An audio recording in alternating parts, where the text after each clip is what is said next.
Why is Resident Evil 4 such a popular game, even still? And how did it revolutionize gaming as a whole?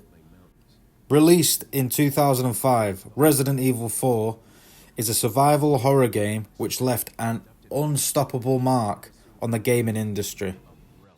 Developed and produced by Capcom, they first released it onto the Nintendo GameCube. Soon after, they brought out editions on the PlayStation, PC, and even the Nintendo Wii. Resident Evil 4 was set in 2004, 6 years after the Raccoon City incident. The game follows Leon S. Kennedy as he is undergoing a mission to rescue the president's daughter, known as Ashley Graham.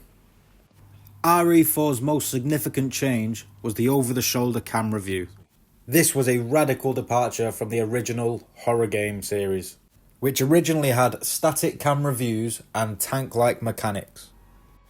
This switch allowed for a much more immersive and intense experience, allowing gamers to aim and shoot more precisely, giving a more fluid and realistic experience.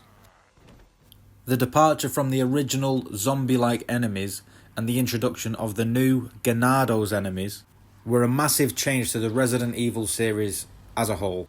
These enemies being faster, more intelligent, and quicker to adapt to their surroundings than any other zombie game before it.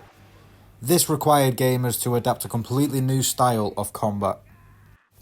As the Ganados were able to use new weapons and tactics to evade your attacks, they were a much more intimidating enemy than previous games, forcing gamers into a completely fresh combat system. The tone of the game is masterly set by the village section, as Leon is thrown in the deep end and is forced into a very tense survival situation. This is where gamers are pushed into coming to grips with the new mechanics, and it is also the first time that we encounter the horrific and terrifying new chainsaw enemy, otherwise known as Dr. Salvador. As this section of the game concludes, we hear a distant bell ringing. This ringing stops all of the Ganados in their tracks and compels them to forget all about Leon's presence, as they are now bound for the church. Regardless of this, Leon must push on further through the village, fending off against more Ganados, dodging boulders, and even dynamite. Eventually, he reaches a dingy cabin in which he can hear loud banging.